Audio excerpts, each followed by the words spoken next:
Hello, viewers, and welcome to Spotlight here on Hope TV, where you look and live. And we are always glad when you join us. And here on Spotlight, we do our very best to bring to you persons who are changing our community in very, very interesting ways and changing the community inspired by the Christian spirit. And we are happy on this Spotlight edition to be joined by Wanjiru Kihusa, who is the CEO of Still a Mom.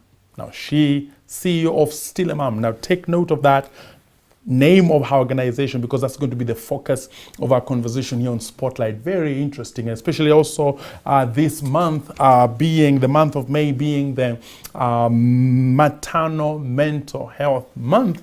That is going to be our focus this edition. And it's good to know that she is a wife, she is a mother, and also she is an IT expert, and she is a holder of a master's in communications and public relations, which all combine together to a wonderful story here on Spotlight. And engage us on 22232, that's our text message line.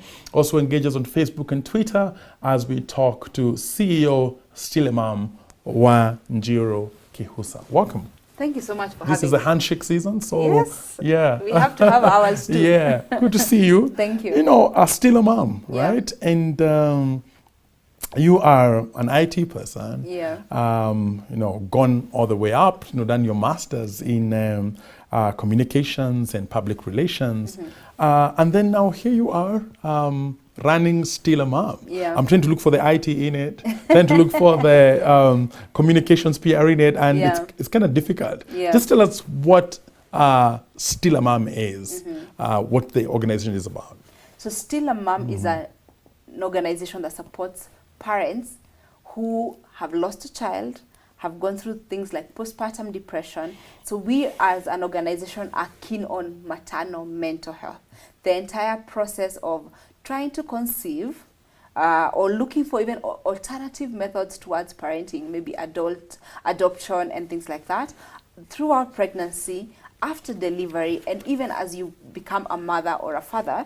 So the entire maternal mental health spectrum is what we do for work. So we are very keen on psychosocial support, and that means we do a lot of counseling. We have support groups, both physical and virtual, across the country, and even through because of the virtual platforms, we also have people who have walked through Still a Mom from other countries outside Kenya, but in Africa. Okay, so that's what we do. All right. Yeah. Quite a very sensitive area there. Yeah, very. Because when it comes to babies, having them, not having them is one of the most emotional zones of life. It is. For an individual, for a family. And so you're just right deep into a very emotional space. It's a very heavy place. Very heavy place in people's lives. And I must ask, you know, why did you start Still a Mom? It's interesting you started by asking about my IT background and my PR and communications. This is not what I always did, to be honest. And to be honest, if you also ask me, you know, that question people ask you that, where do you see yourself 5 years from now? Yeah. I would have totally answered it very differently. I worked in the IT industry, loved it, was very good at it for about 4 or 5 years. And even given my master's, I'm a very techie communications kind of person. But then about 5 years ago, my husband and I lost our first daughter. And that was at 20 weeks of pregnancy. And so we had a regular delivery, except we didn't go home with our child, you know. And then about 3-4 months down the line, we lost our second pregnancy at an early miscarriage of 8 weeks. And, you know, life has a way of throwing you off, you know, like pulling the carpet from under your feet. And so I left work. At the time, I was running a small blog. And that was the first place I shared my story of loss. And, you know, kind of I would say the floodgates went open. And all these people who had also lost children reached out to me. And then we had coffee dates and lunch dates. And that is basically how Still a Mom was born. So God allowed for something very drastic and tragic to happen to me, which set me up on a path towards Still a Mom. And so that's how we started.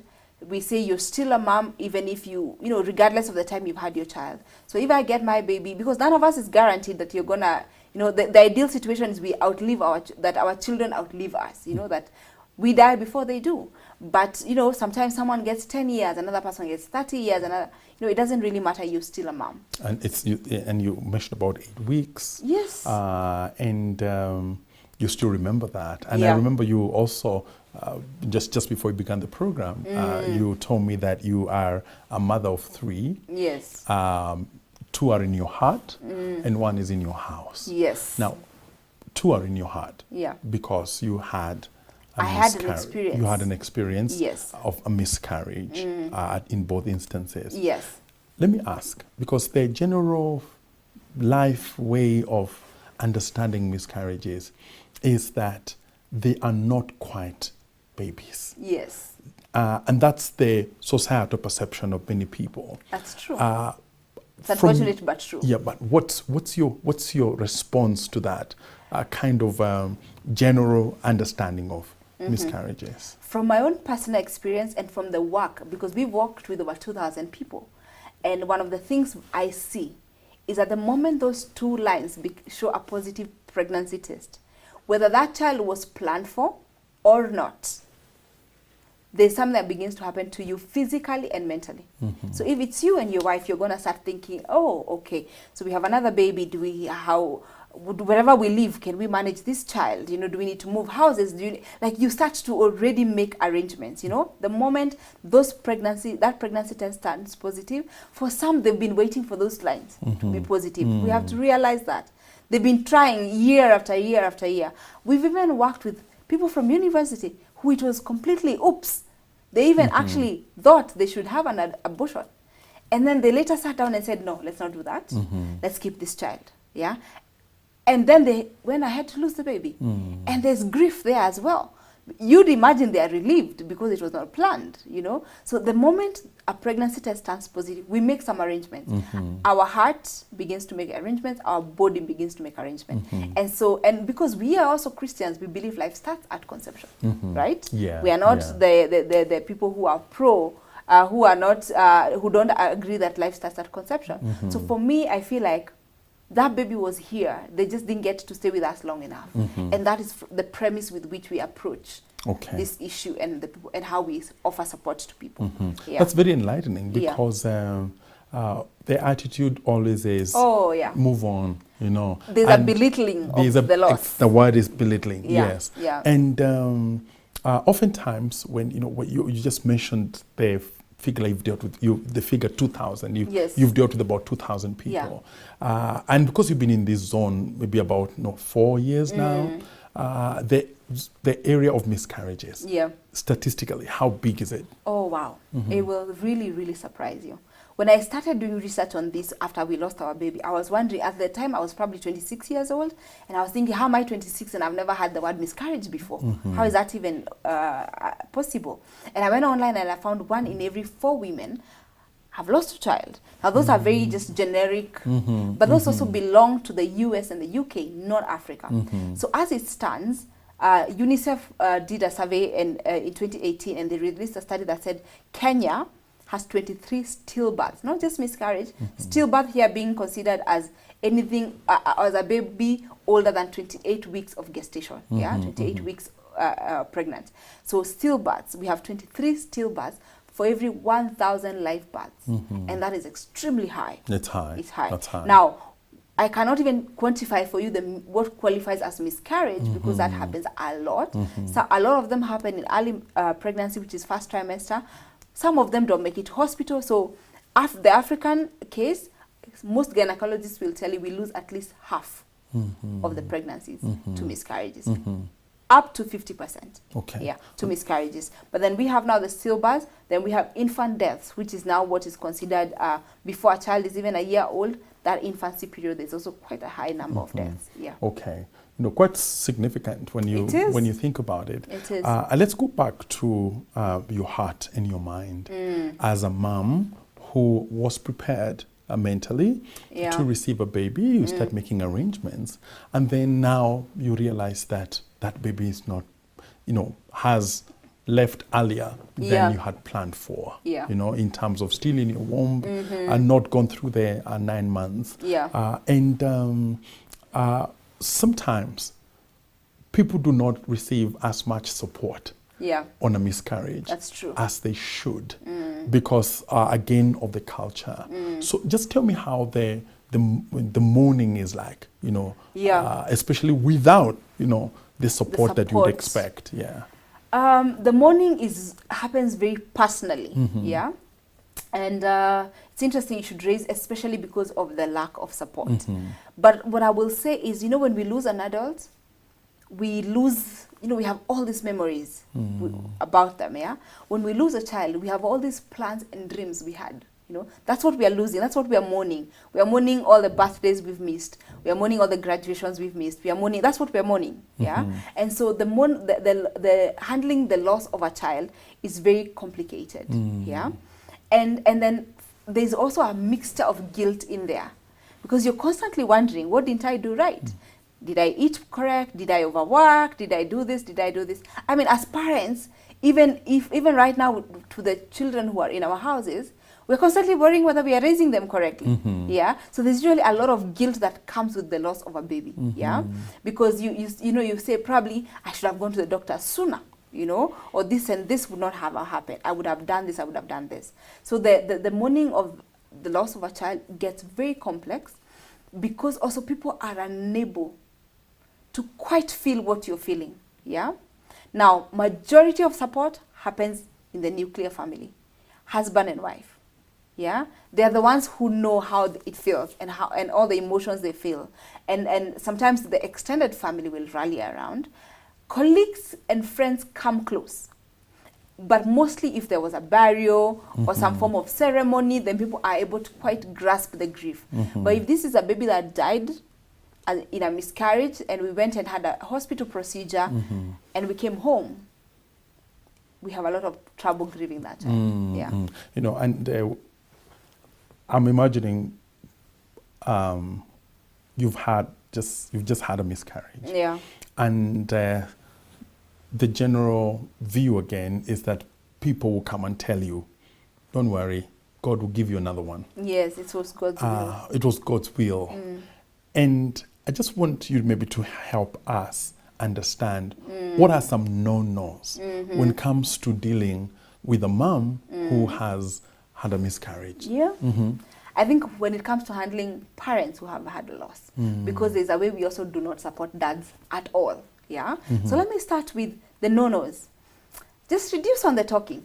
It is in that you say things that are not quite right. Yeah. So I feel like, and I don't know whether this is an African culture, but we do better when we come and are present, like physically. Yeah. In the case like of our first loss, there was labor, there was delivery. It's just that we came home empty-handed. But literally, if we had come home with a baby, you guys would have visited us.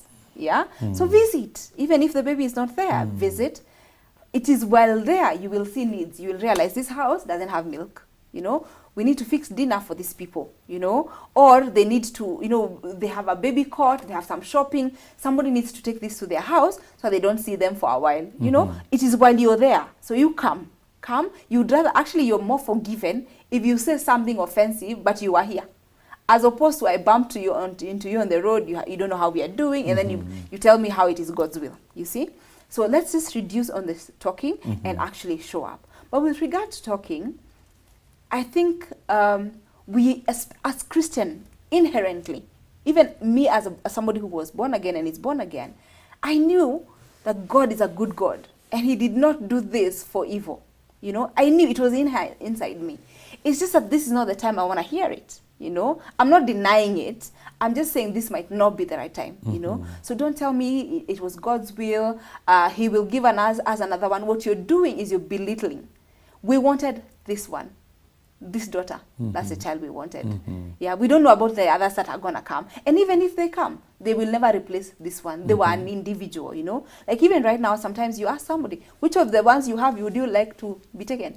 They can't answer you. So I'm not trying to replace a child here, you know. So treat it as if I have lost an adult. Okay. You know, assume the things you wouldn't tell me if I lost a spouse, my parent, don't say those things even with regard to loss. So regard it as a mourning like any other. Any other. Now, Yeah. the nuclear family. Yes. I know that you've said that there's a lot of support there. But dads, and we'll Yes. talk about them, just a little more, they could be present. Yeah.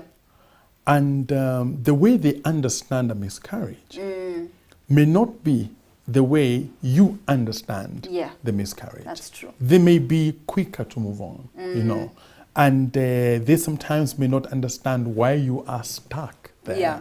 So there is a certain gap in understanding It is between the dad and the wife and the Yeah, mom yeah.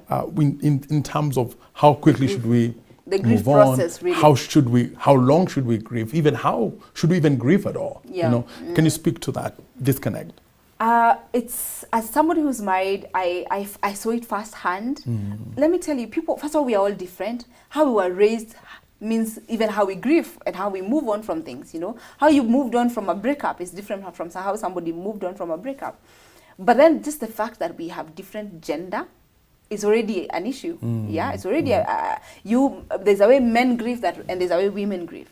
And so to talk about the dads, the truth is, they are mourning when it's a miscarriage. Most of the time, they are mourning because their wife's heart is broken.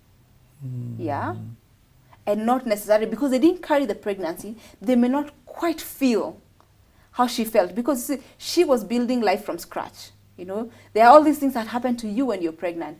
Your immune system goes low. You're tired. All that because your body is building a new human being from zero. So he may not have quite experienced that. He may have experienced the extended part, the mood swings, the hormones, all that. He may have experienced a bit. But it wasn't the life was growing in him. So he may seem to move on faster. He may seem. He does not necessarily move on faster. But most of the time, he's grieving that his wife's heart is broken. And one of the things my husband once told me is, because he was not feeling like we need to try anymore or even try soon, is that he told me, we lost our daughter, but my wife almost died. Which is not something we imagine.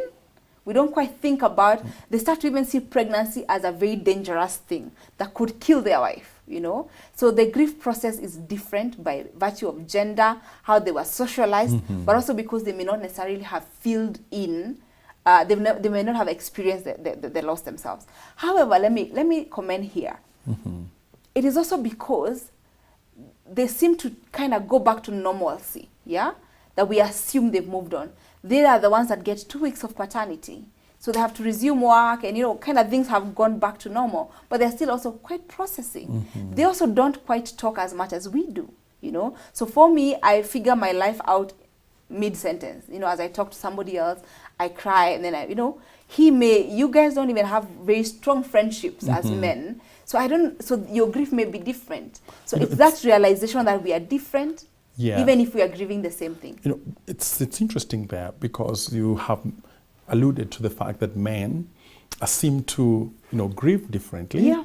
And that they more feel for the wife. Yes. But in a miscarriage situation, men do not receive as much support. Unfortunately. As you would expect. As they are giving. Actually, it is as if they do not need much support apart from Polesana. Or they visit you in the house and they ask me, how are you doing? And then they ask my husband, are you looking after her?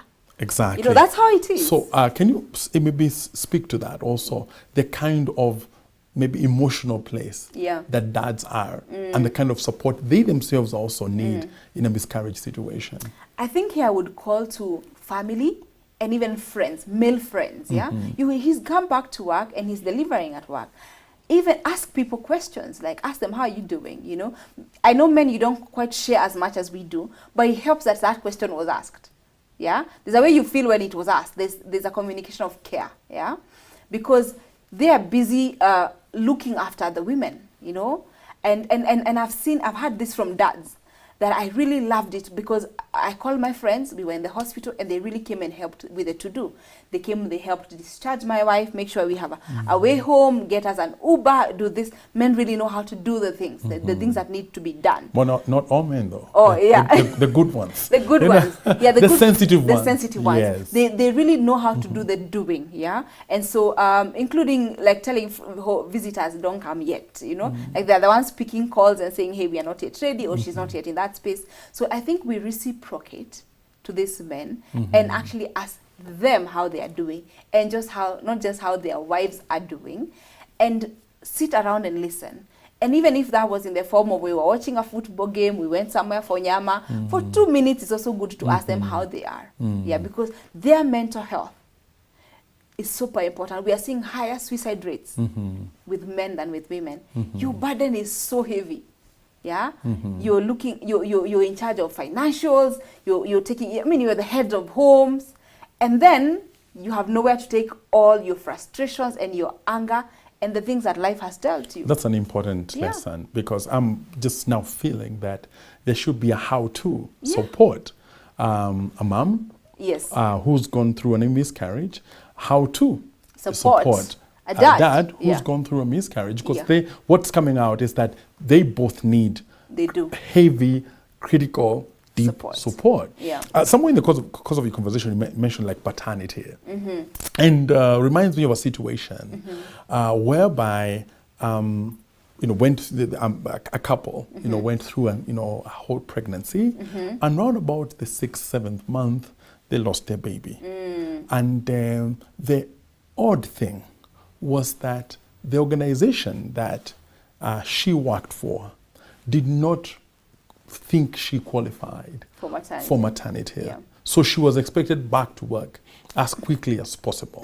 I know that's a legal, technical matter, but I'm sure that you've engaged that quite a bit. Yeah. Now, how does miscarriage, relate to maternity leave? That's a very good question. It's interesting you should raise that. We're in the process of having a very interesting discussion with the office of the woman representative, Esther Pasari. She's been amazing. We're looking at ways to amend the Employment Act, specifically on that area of maternity leave.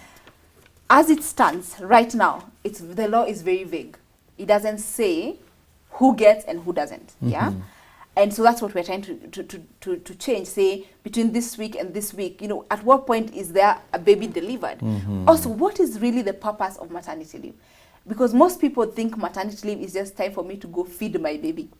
So if there's absence of a child, then what am I going to go and do at home? And you see, this lady's heart was broken several times over. Yeah. Because she's lost a baby, and then the organization is actually threatening her with dismissal because you are not showing up in work. But really, So as it stands, I want to say we are working with it. We are working on the law part, and I'm really happy that the government is really coming to that point of discussion. I know a lot of legal processes take long, and it may take a while before we actually have an amendment written, tabled, but I'm happy that it's progress there. But what I would say here is to employers, me being one of them, employers, mental health of your employees is very important. Would you rather that I show up physically, munione, ndio huyo mimi nimekaa kwa desk, but what am I delivering? And I'm really excited because I've gotten to speak to HRs who say, hey, what can we do with our HR policy to make it a bit more friendlier? Can I require that she goes for a bit of counseling, that I give her some leave? Ask her also, she may not want the 3 months, because then she doesn't want to be home sad. Yeah. Actually ask her, what do you feel you need? And she says, you know what, give me 2 weeks. Because she's healing physically from a delivery that happened. Her body brought out a human being, but also she's feeling mentally, And so find out from her.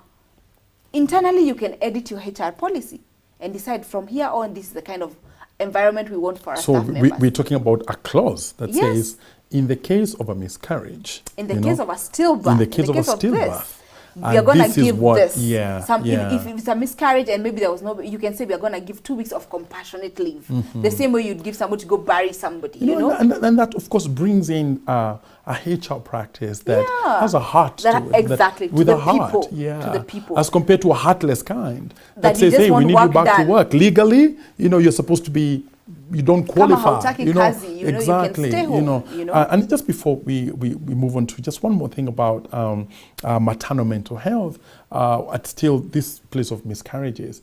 And you've mentioned, and I go back to what you said earlier, that you have 2 children in your heart and 1 in your house. Yeah.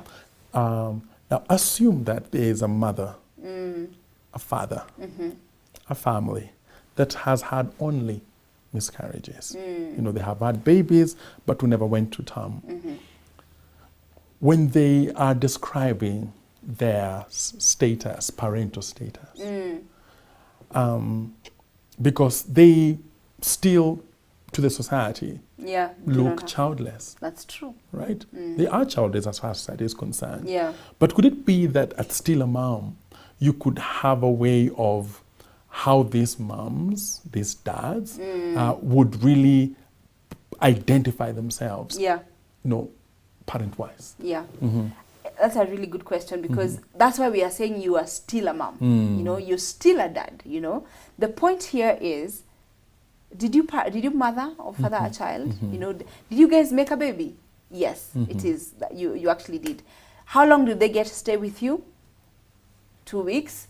3 weeks? Did the rest of the society see them? Yes. For some, no. Yeah. So motherhood or parentinghood is the same. There's no rank that your child lived for X number of years, and so you are more mom than other people. No. So, and here is because, like during some of the support group sessions, and especially for pregnancies that had progressed, you will encounter that somebody will say, hey, we lost our first son, Jesse. They have a name, So they were expecting a boy. They went maybe up to 7 months of pregnancy. They had preeclampsia. The baby didn't make it. This person was a human being who was given a name. We really encourage the building of memories. The acknowledging they were here, so that even later on, physically they may be so-and-so may be the firstborn in this house, but there used to be a baby here called so-and-so. So people name their child as a way of legitimizing that we had a baby who was X number of weeks, who was this. Sometimes it may be difficult if the pregnancy was earlier on, but there's also even ways to remember that child. But the idea is to know that, and especially as Christians, but we have already been part of the creation process. We may not have brought that child to life, but they were alive in us. So in terms of, that's an internal identity, yes, right? It's an internal identity. But in terms of societal identity. When you still don't have a baby who has, come all the full term. Yeah. So should that identity that you made a baby be a mental identity, or should it be one that is talked about? Like I think it should be talked about. I know every parent, depending on even have you even fully healed. There are times you don't want those discussions yet. You're not ready for that discussion. And I see how people look at me every time I say I'm a mother of 3 and I have 1 in the house. There's a car. Well, I feel the same thing. Yes, there's a way people feel, But but that feeling also is a learning point. Yeah, it's so that we have that discussion. It's a and you walk away thinking, because you already have given it a language. Yes. Yes. That I'm a mother of 3. Yes. 2. I in my heart. And one is, and I have my son in the house. That's the first time I've had that language. Yeah. It's a certain language of very friendly, very warm, but expressing, it's not that you have not healed from it. Yeah. It's not that you're still mourning. It's not that you relate your children in terms of death, but in terms of that they lived. They lived. Exactly. They Something lived. to be celebrated. I think I would say if you're ready for that discussion, have it as a parent. If you're not ready, you can just, keep you don't have to say how you're a mother of how many. You don't have to go that direction. I feel like it's a very personal decision. Yeah. But I like that it is also a conversation starter because people are constantly learning. Because when they hear that, there's somebody who's going to hear that and think, oh, wow. Yeah. And now I know how to support somebody like you.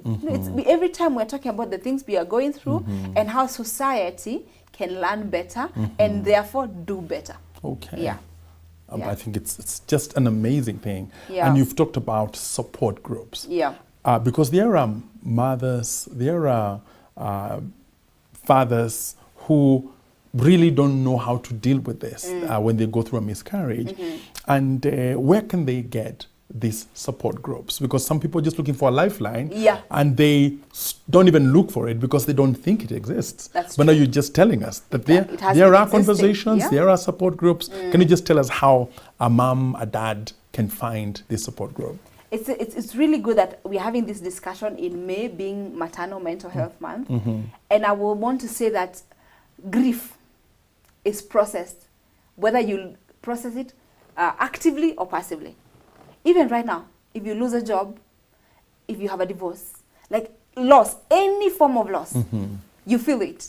It's just that we move on with life and we don't deal with it. So even death needs you to come and face it head on. What happens later, or if you don't, it always shows up later in life. It shows up in our marriages. It becomes that one fight that refuses to die, you know, or you become snappy, or there's a way you feel about pregnant women, or there's a way you feel when you see babies, you know. So I would say everybody, it's not just for those who are having trouble dealing. Face your grief head on. If you feel it needs to be done in the presence of a professional, go right ahead. I say the same way, if you broke out your arm, you wouldn't expect to heal in the house. You would go to a doctor and then fix it. The same with our mental health. And so for Still a Mom, we are here to process the grief with you. There's one person who actually said something that I thought was very life-changing for me as a founder after the groups. And she said, you know, when I came here, I didn't know I was grieving. What happened is just usingizi yangu ilipotea. So what I did, I responded to that. I started to sleep later, watch a movie or two, so that, you know, because usingizi seemed not to now come. Like, she wasn't aware that her body was responding like this because of something that had happened to her. But now that she has come, she's like, okay, so this is what is happening with me.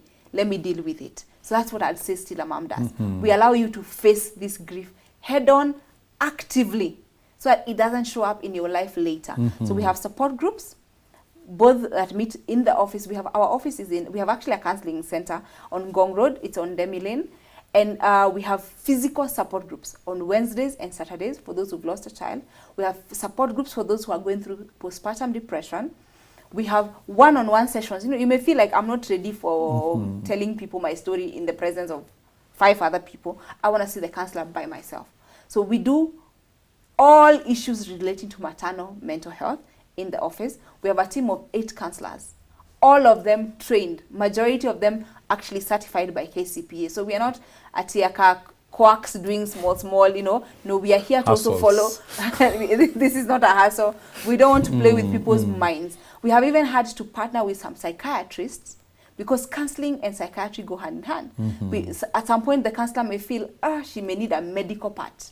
So there's a doctor who is giving you some medication alongside the counseling. I find, of course, very professional. Yeah. And I find it also very interesting that you come from a background that is not, you're not a medic. Yes. But you are a CEO of organization that coordinates all these medical, medical works and medical wisdom. That's true. That's interesting, you know. So, and if people wanted to call in, maybe you can also give a number so that people can be able to know where to call. So first of all, especially, we actually internally as an office, we're actually looking for ways to subsidize our rates completely. As it stands, in most counseling offices, an average session goes for around 4,000 shillings. But for us, it has always been half, at 2,000 for a one-on-one session. And for support groups, we've always charged 500 bob per session, just to make it as easy to access as possible. We understand counseling is not like a basic need. When you're thinking about food, shelter, counseling may come over here. But we want to encourage people to come. And so even for this Maternal Mental Health Month, we want to do even a different, like much lower rates than that, and we'll be communicating that. So, but as it stands right now, if you do need help, we have several options. We have our office line is 0743 708 336. Let me say that again, 0743 708 336. We can also be found on Facebook as Still a Mom, just Still a Mom. On Twitter, we are Still a Mom Africa. And Instagram, we're Still a Mom. And we respond very fast. So come in, get in our inbox, say, hey, I need urgently to speak to somebody, this is where I am. Say even the country you're in. Say I'm in Cameroon, I'm in wherever, you know. If it's in Kenya, say I'm in Machakos or I'm here. And then if we are not able to do a physical session for you, there's virtual support group. This is the social media era. You know, this is when now God is using my technology, my tech background. So we have WhatsApp support groups where, you know, there are several people from Mombasa, Nakuru. In that group, there's a counselor doing not just those WhatsApp groups that have no basis. No, this is a proper, well structured with a curriculum. This is what we're talking about: session 1, session 2, session 3. So you can join even a WhatsApp support groups. You can do even telecounseling. There are people who feel like I really desperately need to talk to somebody over the phone. I may not be here physically. Can I do that? There's an era of even things like Facebook Live, video chat. Like counseling is there for you wherever you can be found. Okay. We are going to make it work. Great. Yeah.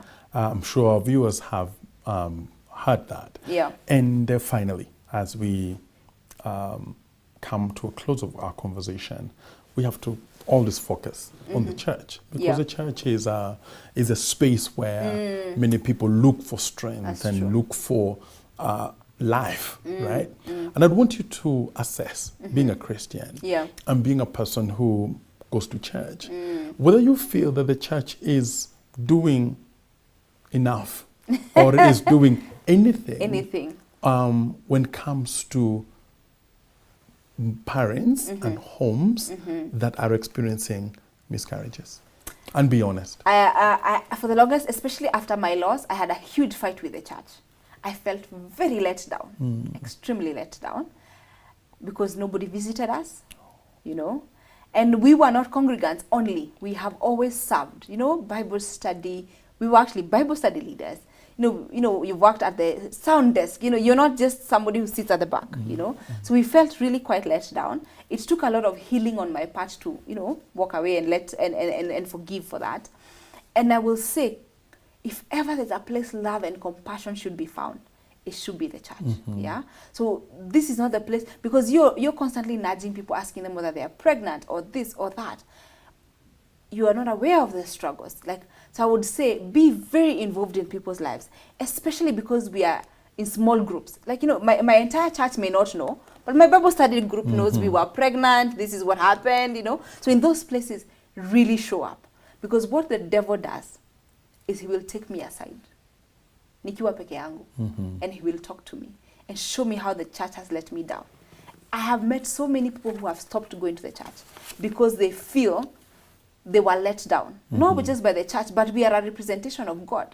It's what people imagine God feels like. So if the church kind of was not compassionate enough, I may have trouble thinking of a compassionate father, you know. And I know that also speaks to the level of my faith right now as I go through those things. But I feel like let's make sure people are in. That, you know, we're encouraging them as they are in. Make sure, has she not come to church for 3 months? Find out, follow up, what happened? Hey, come back, you know. And finally, this is to the congregants, please, bereavement support is not for the pastor. Yeah? I get it. It's part of his JD. Pastors are super overwhelmed. They are visiting the sick, they are burying, they are doing weddings. We have such high expectations of a pastor. Actually, those are not the people who let you down. It's the congregants. It's our job to find out so-and-so is not doing so well. Let me go see how they are. You know, let's take Bible study there next time. You know, like the congregants themselves. Let us be part. Let's not leave bereavement support. And this is not just about child loss. Any loss. Somebody has lost their mom in the church. Can the Bible study rally and visit? And check on them consistently. Kabisa, call, SMS. What do you need? Visit, you know. Don't leave that to the church, to the pastor. Just because if ever there's a time the devil ministers to you, is when you're going through a point where you feel you're going through such a difficulty, you know. And here I'd like to encourage people. There's a book I read that really revolutionized my life. It's called Disappointment with God by Philip Yancey. It's a crisis of faith time, when you feel the Lord has allowed something very dramatic and tragic to happen to you, and you're struggling with whether he's still a good God, whether he's still a loving father, you know. You're struggling. At that time, if ever there's a time to come around, it's then. Okay. So I want to challenge the church to really be compassionate. We don't have to care whether they were a single mom, were they officially married. That's not our business. Right now, all they need Are they weeping? They're mourning. They are mourning. And it should be comfort. All systems go, even for mothers, for fathers, for families Everyone. that have gone through a miscarriage. We have been comforted that we may comfort others. Wanjiru Kihusa, still a mom. May Great God talking bless to you. May God bless you. Amen. And may God continually just enlarge your ministry. Because it is a ministry. It is. And may you prosper. Amen. As you touch and mend hearts. Thank you so much. Viewers, this has been Spotlight, and we've been talking about parents who have had babies who died by the way of miscarriages. Now, some people live to 90 years old. Others live 40. Others live 5. Others live 7 months. Others live 3 months. Others live 8 weeks. Whatever the length of time God has given you with your baby, you're still a mom. You're still a dad. This has been Spotlight.